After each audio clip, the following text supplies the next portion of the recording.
Imagine yourself seated on the stone benches of ancient Athens, where theater was not just performance, but an experience of life itself. The air is warm, the crowd restless. Before you lies a vast open-air theater, where ritual, philosophy, politics, and poetry merge. Welcome to the world of Greek theater, the birthplace of drama as we know it.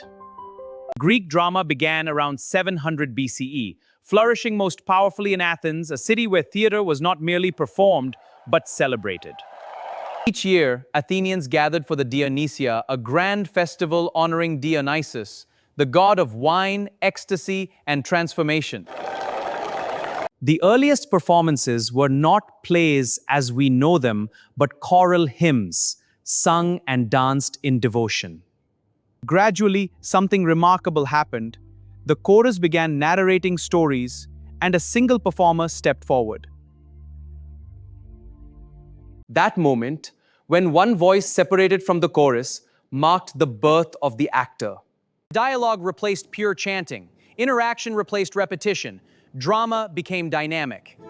And just like that, from ritual to storytelling, from chorus to character, drama was born. Yo, Dionysus, we sing the sacred... One of the most distinctive features of Greek drama is the chorus. Imagine a group of performers singing together, commenting on the action, and shaping the story. They were not mere background, they were the moral voice of society. The chorus guided the audience's emotions and interpretation of events. From this theatrical revolution emerged two powerful forms, tragedy and comedy. Tragedy is the art of suffering. It reveals the fragility of human greatness. A tragic hero is often powerful, a king, a warrior, a noble figure, yet destined to fall. This downfall is caused by a fatal flaw, often hubris, excessive pride. The Greeks believed when humans challenge the gods, they must fall. Even the greatest cannot escape fate. If tragedy makes you weep, comedy makes you laugh at truth. According to Aristotle, comedy represents laughable errors that cause no real harm. Comedy mocks human weaknesses, exposes hypocrisy, and celebrates absurdity. Where tragedy invites sympathy, comedy invites laughter. Together, they reflect the full spectrum of human experience. Here lies the true genius of Greek drama. Even when gods appear, even when fate intervenes, the focus always remains on human choice.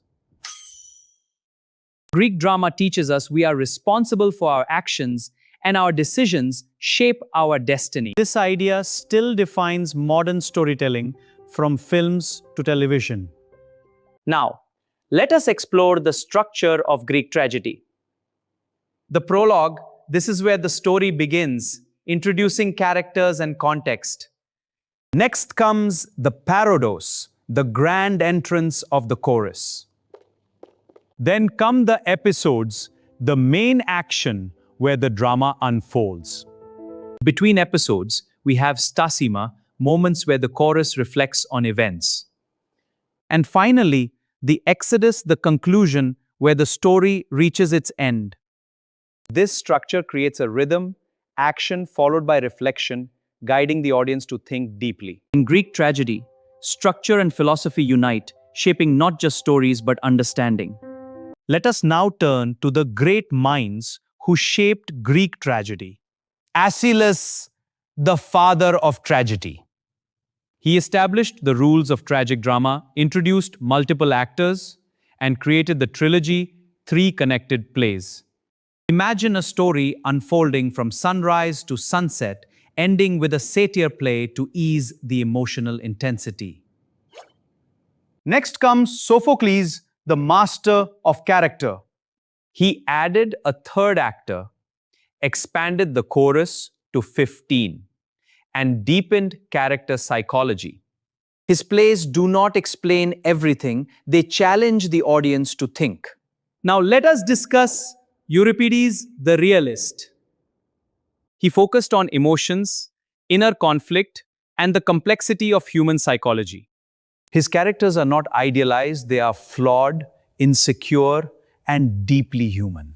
He introduced the concept of Deus ex machina, a sudden divine solution to resolve conflict. Most importantly, Euripides gave voice to women and to psychological struggle. Aeschylus shaped structure, Sophocles refined character, and Euripides revealed the human soul. Let us now explore Greek comedy in detail. Old comedy, bold, fearless, and deeply political. The greatest name here is Aristophanes. His plays mocked politicians, criticized society, and used bold humor, even provocative jokes. In Lysistrata, women stop a war by refusing intimacy, a humorous yet powerful critique of politics and gender roles. Middle comedy marks a transition, less political, more generalized satire. The chorus becomes less important, and the focus shifts away from politics. Much of it is lost, but its influence shaped later drama. New comedy turns to everyday life. Led by Menander, this phase transformed comedy. It introduced love stories, family conflicts, and ordinary characters. This is the origin of modern sitcoms and the comedy of manners.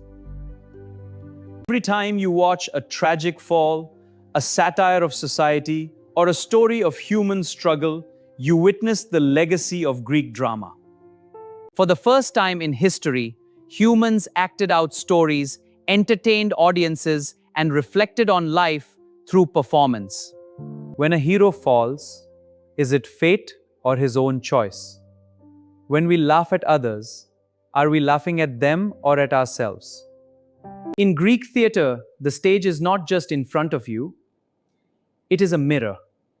If you found this lecture helpful, share your thoughts in the comments. Subscribe for more lectures on literature and criticism, and share this with others who want to learn.